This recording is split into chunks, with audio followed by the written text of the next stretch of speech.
তুমি বড় মিথ্যেবাদী। গত মাসে 7খানা চিঠি দিয়েছ, 8খানা দেবার কথা ছিল। সত্যি তোমার কথার কোনো ঠিক নেই।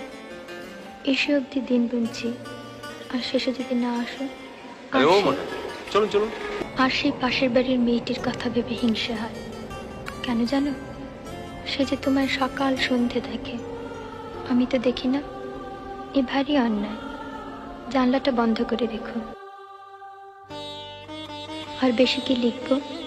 আমার কথাটি ফুরলো, আর অনেক বানানো ভুল হলো। জানি তুমি হাসবে, তা হেসো। আমি তো বই লিখি না, চিঠির পক্ষে এই ঢের। তোমার শরীরের যত্ন নিও লক্ষ্মীটি। আমার শরীর ভালো, মনের অসুখ সারবে তুমি এলে। আসবে তো? না এলে কিন্তু আরি আরি আরি।